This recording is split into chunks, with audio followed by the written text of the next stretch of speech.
Hi, Ollie Smith, and you're listening to the Stacey West podcast.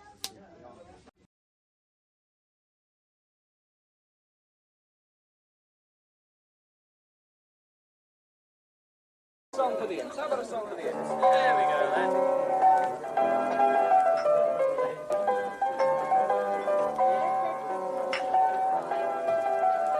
Come on, let's get some of the lads together. Let's have a good idea. Okay, you're on. Come on, fellas. Get around the piano. Let's have a good go. Come on, then. You ready? Come on, you lot. Come on, then. Oh, 'tis our delight for the red and white. The imps are here to stay. Oh, 'tis our delight for the red and white. The imps are here to stay. Lincoln City are the team, the Reds is their name. Stinsel Bank is their home ground and football is their game. So come and cheer them on, you lads, support them all the way. Oh, 'tis our delight for the red and white. The imps are here to stay. Oh, 'tis our... Morning all. Here we are once again on the cusp of a new season. Steve Freeston, morning. Steve Barton, morning. Dave Phillips, I've missed you there, morning. There you go, there's Dave Phillips, morning pal. Sean Simmons, morning. Mr. Godson, morning. Mr. H. Can't stop long as I've got to go out, so make it quick if you don't mind. That's what Fee says to me on a regular basis. Anyway, we're on the cusp of a new season. Walter, morning. Jason, morning. Good to see you both on board. It's exciting, isn't it? And this morning, there has been a benchmark in my life. There has been a moment in my life, morning, Bri, hope you're well, pal, as well, where something I never thought would happen. I mean, okay, I've had that all summer, getting married, wearing a Grimsby shirt to a Lincoln game, stuff that, you know, I never thought would happen, happened. But this morning, the king of all kings, the biggest thing of ever, I read something Steve Evans said, and I agreed with it. I know. And you're thinking, what could it possibly be? Is it his ethos on football and how all referees should be bullied? How he should referee games? Is it his comments about our recruitment? No, it's none of that. It's not his opinion on which envelopes are the best for stuffing wads of money into. It's nothing like that. I'm not making any jokes about size either, by the way. I'm not going there. Not on, not fair. He could have a glandular problem. You never know. No, he said that today, for football managers up and down the country, was like Christmas Eve. And it struck a chord with me because this is Christmas Eve for grown-ups, for grown-up football fans. Think about Christmas Eve. What is Christmas for a kid? The unknown. You don't know what you're going to get the next day, but it's expectation. It's something that you wait all year for. And all those presents are under the tree when you come downstairs and you don't know what's in them. And you have a wonderful imagination, or certainly children who are lucky enough to have parents with means, etc. You know, I know some people had tough Christmases, but while I was growing up, you didn't quite know, you know, what you were going to get, what you weren't going to get. Hang on, my dog's actually defecating, and I'm having to clean it up by kicking it into the ditch. You didn't quite know what you were going to get. And it was wonderment until you started wrapping those presents.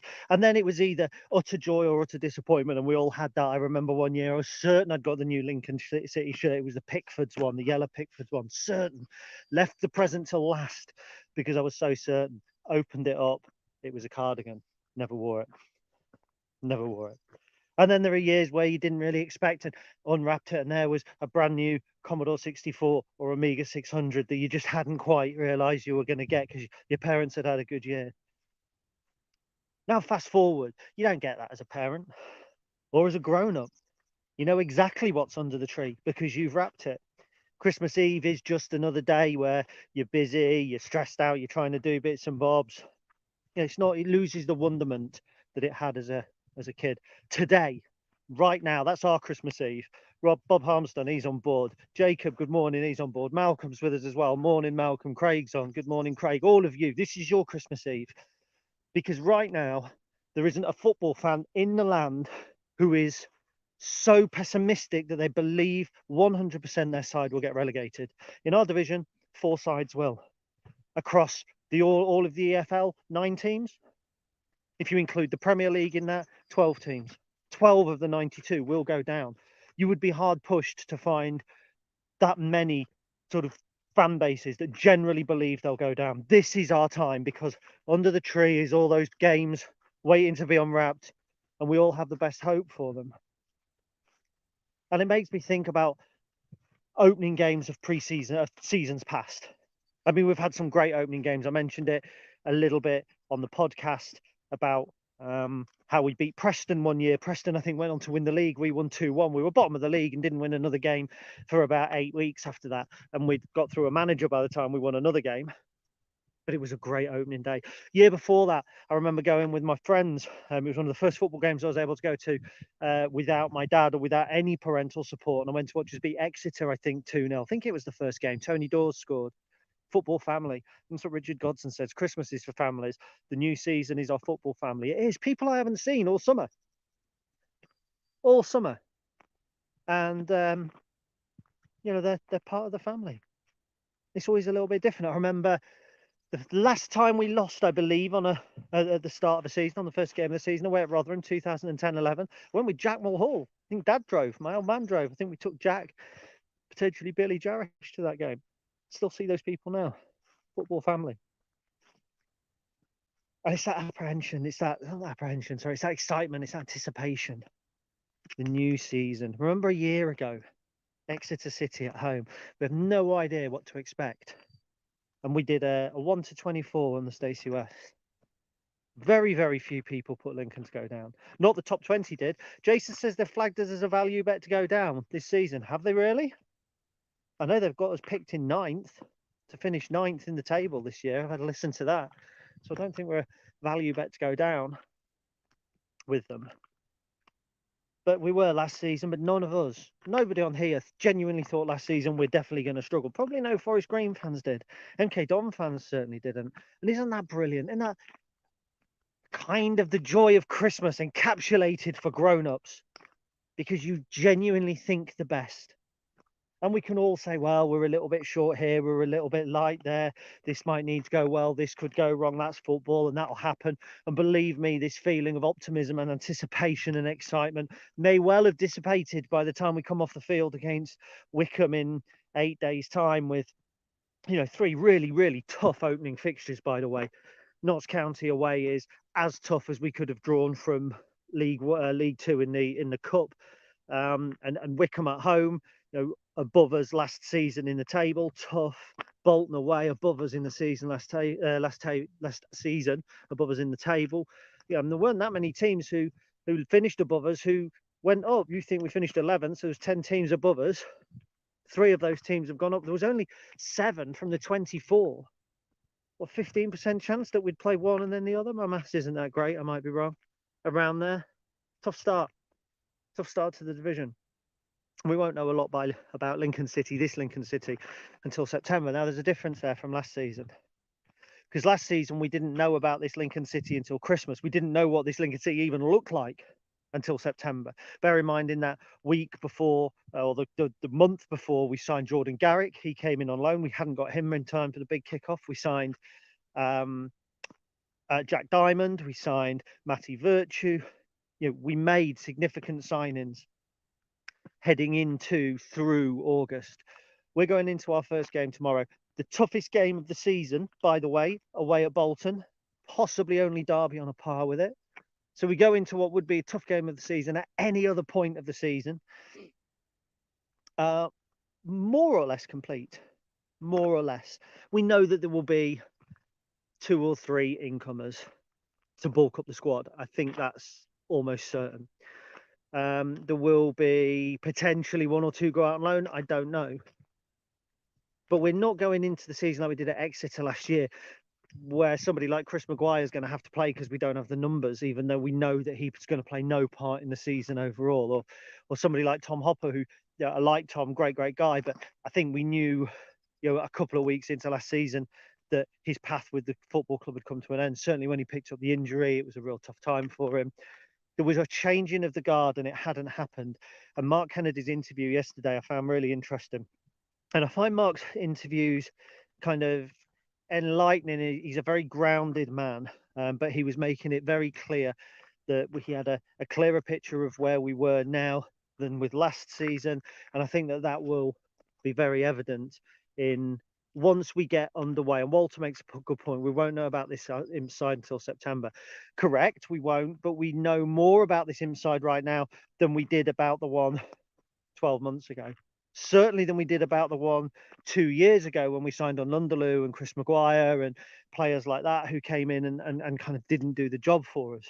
Hakeem Adelakam. That we knew probably 3 years ago, and that's how long it was now, 3 years when we kicked off the season behind closed doors. Yeah, we didn't know an awful lot about the team that season. It was the aspirational squad, if you remember, when the players first started coming in and we'd made so many changes and Danny and Nicky had gone and all of that sort of thing. It felt transitional and we did really well, and we knew a lot about that team by the end of August because we'd climbed up to the top couple of places, and it was obvious then that we'd got something good going on at Lincoln City. But I think we know more now about the squad potentially than we even did when Danny and Nicky brought us out of League Two, because that was transitional as well, wasn't it? And we brought in George Grant and Tyler Walker and Jack Payne. What a transfer window that was on paper. But we brought those players in. And we didn't know how we were going to do when we went up, and we won quite a few games early doors. Dan and Nick left, but again, things began to take shape. I feel that right now is the most consistent Lincoln City side since probably we won the League Two title. And there was a turnover after the Checkatrade Trophy win, etc. But there was an element of consistency, I think, about it. I think we've got that now. We've got a really, really good spine. Shane says it's actually probably better to play Bolton away early on, get a tough one out of the way. They'll only get better through the season. Think we can take a point.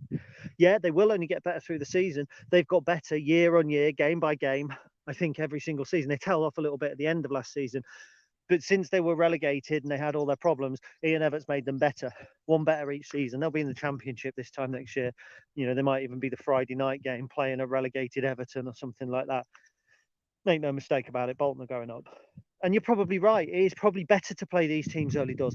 How many times does a team that go on to smash a league win their first lose their first game? Us, 1976, went to Newport, lost 3-1. Ended up winning the league by record points. Preston, the year that we beat them, Rotherham went up in 1999, 2000, I think. We beat them on the opening day of the season. But therein, of course, lies a pitfall to optimism, I guess. Because whatever does happen tomorrow, and Andrew Robinson says hopefully a good season, a point tomorrow would be great, but whatever does happen, it's no indication of what will then happen over the coming 45 games.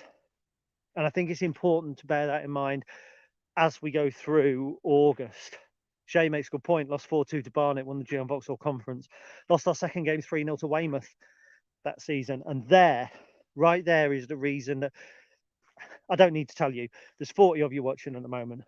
I don't need to tell you that if we lose tomorrow, get a point against Wickham, and we're sitting just outside the bottom four after 2 games, it isn't time to panic. But that's my one concern. My one major concern right now is a tough start and a young squad feeling the pressure quite quickly. Sincil Bank is a good place to be when you're winning because it's tight. I think we were second best in terms of percentage of the ground filled last season. So we were averaging something like 8,800 with a capacity of 10.4, something like that. So we were 80%, 85% capacity. But when you're 85% capacity and you've got a couple of bad results behind you, and it's a tight ground like ours, I think it's easier for the negative atmosphere to be felt. And that's not a criticism of Lincoln City supporters. There are certain grounds where it's easy to turn the fans. Hillsborough last season, they scored, but we turned them before we'd even got our noses back into the game. We turned Sheffield Wednesday. You could easily do it at Ipswich, at Sunderland, great fan bases. But if you get right underneath their skins, you turn them. I feel we're getting to that stage. Not the same number of fans, but certainly in terms of in terms of the percentage full, it's easy to turn. Not easy to turn, it's not in the same way, but it can turn. And I think if you get a bad result against Bolton, heaven forbid we go out of the the pointless cup against Notts County. And it is pointless. We had a run in it last season. We got to play Southampton. Whoopie doo. I mean, you know what I mean? Honestly, it was nice to have a cup run. But if you say to me, would you rather get to the kind of last 16 of the League Cup or the semi-finals of the EFL Trophy? Yep, I'd take that. I would, even if it means playing under 21 teams, whatever. Richard Godson's leaving us, but he just said if anyone hasn't listened to this week's podcast, I recommend you do. There's some excellent analysis of Bolton Wanderers from Chris Lamming and Gary too, of course. Cheers. We did a bit of work on him. Chris a little bit more than me, to be fair. He is certainly the tactics man, but yeah, it's not going to be easy. It's not going to be easy. And if you do get a chance to listen to the podcast, do. So that's one of my concerns. I think I have so few concerns going into this season. It's one of the few seasons since Danny left where the first thought going into the season isn't 20th would be great, because 20th this season probably wouldn't be entirely acceptable in many fans' eyes, because the bulk of the team that finished 11th last season has remained in place. You know, we lost, I think Mark Kennedy said we only lost 3 permanent players that we owned from our squad, but we lost 10 players overall last season, at the end of last season. So the 3, Max Sanders, Joe Walsh, Regan Poole, from the top of my head, left the squad. But we didn't have a heavy reliance on loan players by the end of the season either, did we? The loan players were on the periphery. There wasn't, and forgive me if I'm incorrect here, but I don't think there was a loan player that was really anywhere near player of the season last season, bar Carl Rushworth in goal.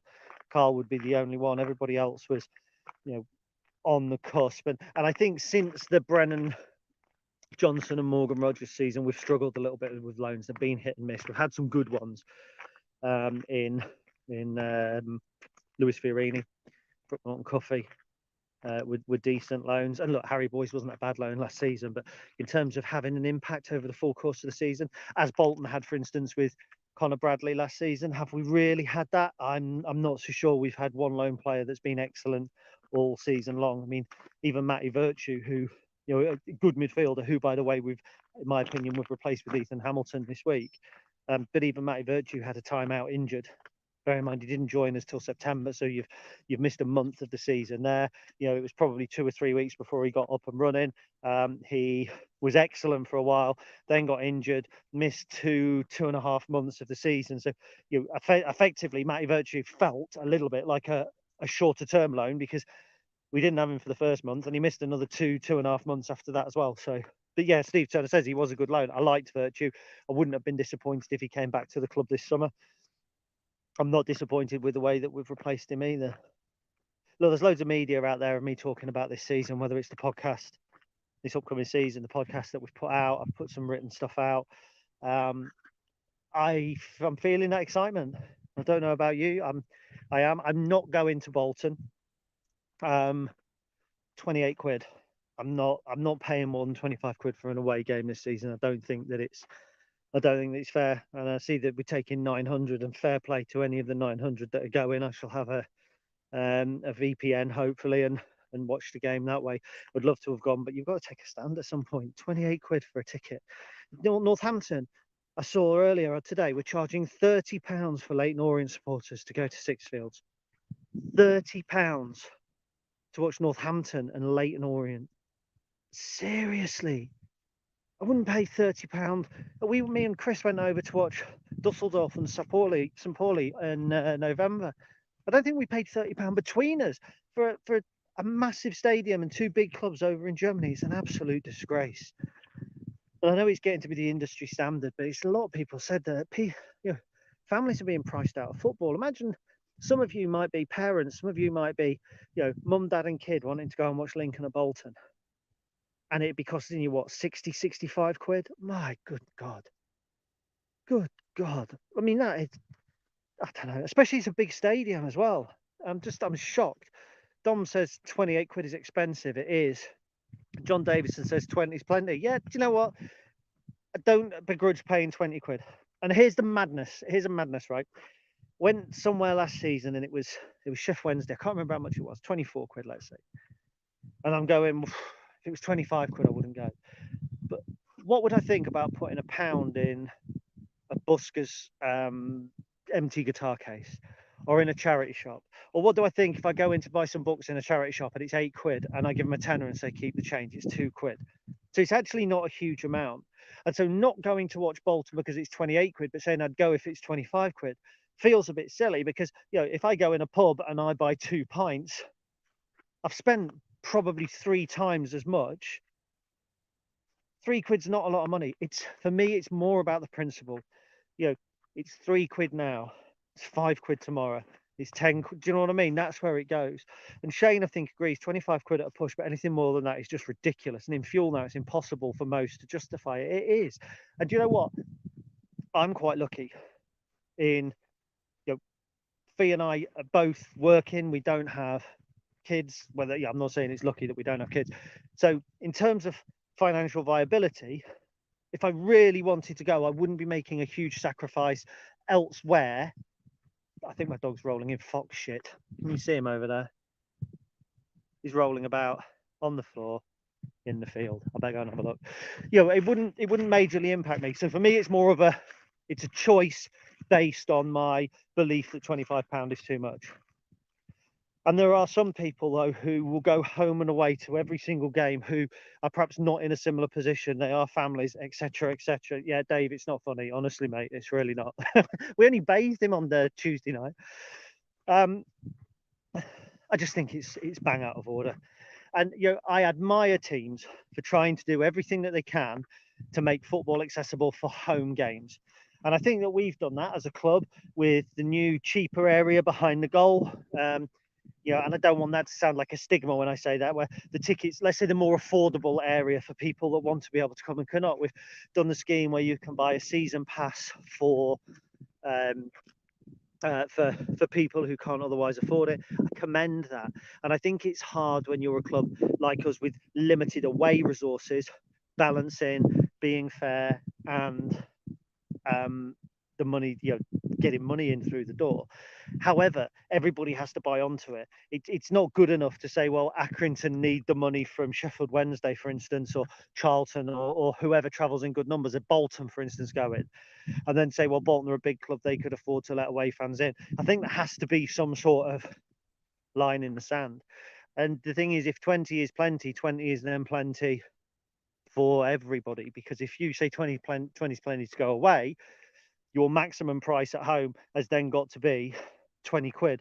And that's, I suppose the thing is, you could do tiered pricing, but then that doesn't play into us, because my season ticket is in a position that would probably be worth more were the pricing tiered to somebody who is 2 blocks to the right of me and on the lower tier. It's tough, it's hard. Having been on the supporters board, I feel really lucky to understand a little bit more, I think, about how football club pricing works.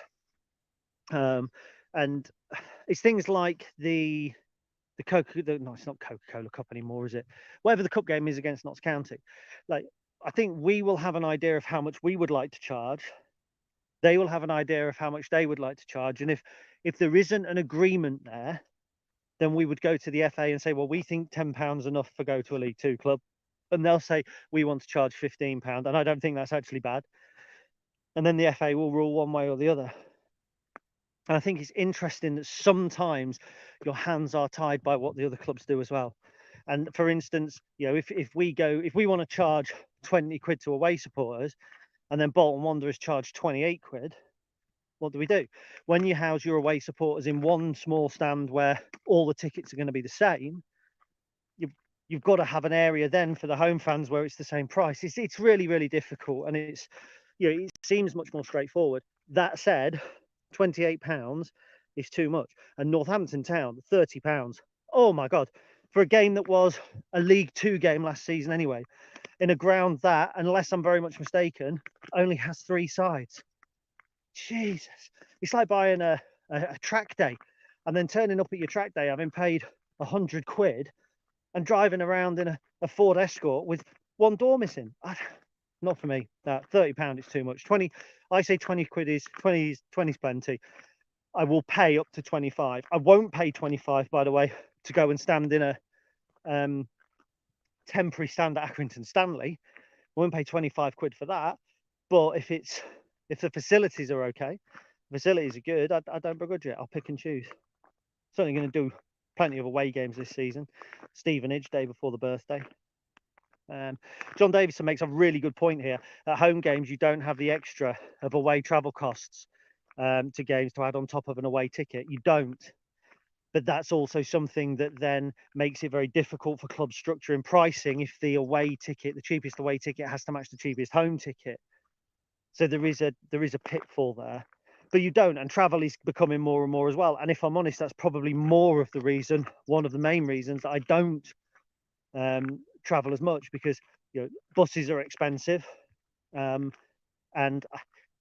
with the greatest respect, I don't like the clubs travel. Now, that's only because personally it's not for me. I am I'm not against any of the people or anything like that on it, but for me, I like to go on a bus nice and early, stop at a pub somewhere, good crack, have a sing song, all that sort of thing. And I think the club travel is a more family friendly travel, with kind of quizzes and sweets and that sort of thing. But that's not for me. That's not my away day.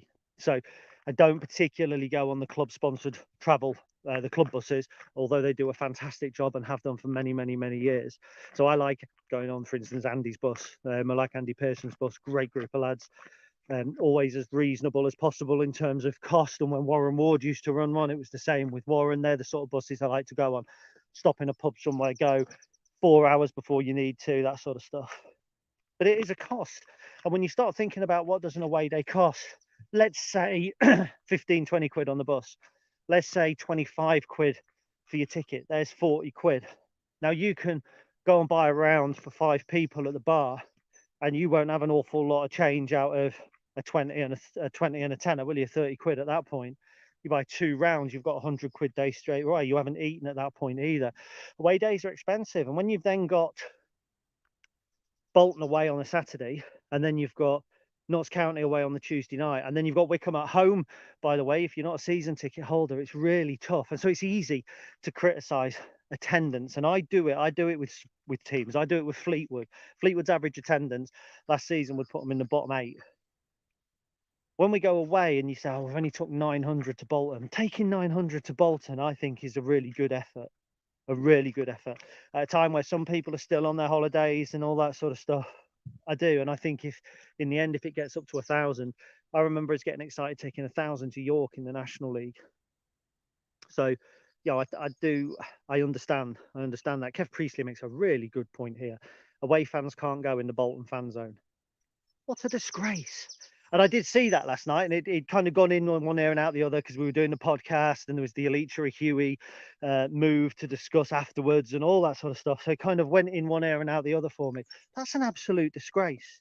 I remember the one thing really sticks in my mind, another first game of the season, our first game back in the Football League in 2017, we went to Wickham. Great day out. Can't remember how I went, possibly Warren Ward's bus. There was a Wickham, there was a fan zone there. They were really welcoming. It was a great atmosphere. And I thought, is this the Football League now? 6 years ago, we didn't have any of this. Is this what we can now expect? This is the standard. And unfortunately, it seems that Wickham were considerably better than a number of other clubs. I mean, I've been away to places like Northampton, which is really, really poor experience at the ground for away fans. Cambridge, poor experience. Shrewsbury, good experience. It's out of town, but they do make a little bit of effort, and away fans are more than welcome. Not having away fans in a fan zone, in my opinion, is an utter disgrace, because football hooliganism, or the sort of trouble now that they tend to clubs tend to shy away from, with the greatest respect, you don't see it at the grounds. You don't. It tends to be, around the high street. And remember, Bolton a couple of years ago came to Sincilbank, smashed up the anchor when the game was called off, and all that sort of stuff. So it might be because of that, but you can't punish the families and the club bus, by the way, turning up at the ground at an hour before kickoff, and somebody wants to go and get a drink, and it's where you have to go and sit in your seat. Oh, it's not the spirit of football, is it? It's not a particularly great away day. Sooner Bolton do get promoted and fuck off with their expensive ticket prices and not letting fans into a fan zone. But they'll come to us and they'll have their own fan zone all set up, ready to go, where they can enjoy their day. And I think that's where you've got to have maximum respect for Lincoln City. And look, I often get called a Lincoln City sycophant, but I'm not. I'm not. And I've said this a million times before. Almost all of my official connections with the club have slowly kind of gone away. I've left the supporters board. I don't do an awful lot in terms for the club right now. We have a great relationship. We stay in contact with things like kind of transfer news. I can ask them any questions if they kind of want to pass something on to me. They do. So I have a good relationship with them. But I'm happy to be critical where I need to be critical. But I actually think, you know, we've won so many little awards like Gold Standard, etc., etc. We are a fan-centric football club. And there's stuff I can't talk about now that I know that we've tried to do, even over this summer, fan-wise, that may or may not have happened, that just enhances that focus. And I think things like having the fan zone, even for the away fans down that bottom end, providing for them when they turn up at the ground. We don't have to. We could have our fan zone. We could close the gates. Away fans, mate, no, not allowed in there, just like Bolton Wanderers do. But do we do it? No, we don't. And like Kev said, yeah, we need to encourage fans to mix together like we do at the LNER. We've had, you know, I'd use the fan zone every other game, maybe. I'd use that in Gwyn's. I don't know if Bob's still on. Really like Gwyn's before a game. But we'll go in the fan zone if it's warm weather or something like that. The atmosphere's always great. It's always kind of a little bit tightly packed since Tipsy Imp's been in there. The beer's been good. We've had conversations with away fans in there, and there's never any animosity. You know, 99 out of 100 away fans that come to football are like when you and I go away somewhere. I haven't seen a single name on here from people commenting who I think would go away and be a knobhead to away fans at all. Every single name on here, everyone that I've said hello to, everyone that I've welcomed on the chat, there's 55 of you right now. I have no doubt that there are you and 20, 30, 40 other fans just like you, for every single one on here, who could go away to Bolton in their fan zone and not be a problem. I just think if you're paying 28 quid for a ticket, you should at least be afforded some of the basic amenities. Yeah, it's not for me. But it doesn't take away from the excitement of the opening game, does it? And I do, you know what, I wish right now I wish I was going. I really do. But it's, again, that cost. So look, we're excited. It's the first game of a new season. We know more about Mark Kennedy now. The Kennedy era is up and running. Took a while, stuttering at times last season, but actually I think last season was a huge achievement. And Mark Kennedy said we finished a couple of places higher than perhaps we should have done. And I agree with him. I think over the course of the season, we were a 14th or 15th placed team who found the way to play against the top teams, but didn't find a way to break down some of the lower teams. And when you think about MK Dons, I think we drew twice with them, should have beaten them. You know, teams who went down like Morecambe, who beat us at the end of the season. Forest Green, who I think we drew twice with. You know, if we had found a way to beat the teams at the bottom of the table, we would have found ourselves on the fringes of the playoffs last season. Fringes of the playoffs when our starting 11 on the opening day of the season had Max Sanders and Lasse Sorensen in midfield, which isn't a good enough two-man midfield, and Hacks on the wing and Chris Maguire coming on. And that's just off the top of my head. Now we're going into a season where the first team is pretty settled. I think we know more or less who's going to start tomorrow. And you feel comfortable about it. Are we stronger than when we finished last season? Pound for pound, we're about the same. Honest truth. We've got a little bit more up front, I think, with Tyler Walker, but not quite as much in the wide areas, having lost the likes of Shadipo. I think our midfield, pound for pound, is stronger. Yeah, we've got 4 good central midfielders, 3 who I think will be rotating in the central midfield role in Ali Smith, Ethan Hamilton, and Ethan Arahan. At the back, we may be a little lighter. Regan Paul gone, but you don't think Jackson, O'Connor and Rowan is a huge downgrade. Rowan playing in his preferred position. Adam Jackson's a battler. You know, Lass was wing back, by the way, anyway, at the end of last season. So it's not like we lost Regan from the wing back position. We lost him from the right centre back position. Important position, but is it one of the vital ones? If you said to me, you know, if you lose a wing back and don't replace them, that affects your overall pattern of play. If you lose a right centre back and the replacement is, you don't know quite whether it's an upgrade or not, it doesn't have quite the same impact, especially not when it's a player like Adam Jackson, who in my opinion was in the running for player of the year last season anyway. Jackson was, O'Connor was, And Sean Rowan, I think, is a competent left-sided centre-back. So in actual fact, pound for pound, across the back three, we lost Regan Poole, massive loss, but we're not a million miles away. So lots of emphasis on Jaden Brown settling in, I think, quickly. Rico Hackett has got one or two neutral observers quite excited. I read yesterday, I can't remember who it was, thinking that the flashes of brilliance that Hackett has shown at Bromley and then in patches at Portsmouth, could be exciting. I think he'll start up top probably with Mandrew and Ben House. It's a decent side, it's a decent squad. It's Christmas Eve, people. Football season starts tomorrow. And in 7 days' time, more or less all of us, I think unless Malcolm's still watching, bless him, he can't get across to as many games, more of us, all of us will all be back at the game. Chatting to my dad last night, first corn dolly breakfast since the last game of the season. And then, I don't know, just a return to normality. I love the summer, right? I don't have a problem with not having football for 2 months. And it seems a long while. I mean, when I went away to Morecambe, penultimate game of the season for my stag do, that seems a lifetime ago. This has been a long summer, probably because the summer before it was the playoffs and it was, the end of May before we finished, and it was end of July when we started again. So this has been a long summer. And it's nice finally, I think, to be getting football back. I'm not one of these, you'll see me on Twitter going, it's football day, or all that sort of stuff. But believe me, the excitement is just as much as if I were a kid at Christmas. And all I hope for this season, and this is a callback for those of you that have watched from the start, all I hope for this season is that when I get to unwrap the present, it isn't the white cardigan. It is actually the 1991-92 Pickford's home shirt that I unwrap. So it's over to you, Mark Kennedy. Is your Lincoln City a white cardigan or a 1991-92 home shirt? Remains to be seen. Little people, thank you for watching. Check out the YouTube channel. I've got to say this now, but we did for those who haven't seen it, we did a YouTube only show last week. So Sunday we did it. I think it went out on Tuesday. It's gone down really well. It's a bit more tactical, a bit more breakdown, but hopefully it's just going to add to our coverage. We can do 2 podcasts a week for you. I'm going to keep pumping these dog walks out as well. Low production quality, but hopefully you enjoy them. 50, 60 people at a time watching. Makes me think that perhaps you do. It's great talking to you on the dog walks. I really hope that over the course of the coming few weeks, I get to see 1 or 2 of you at a game as well. Here we go. Up the fucking Imps.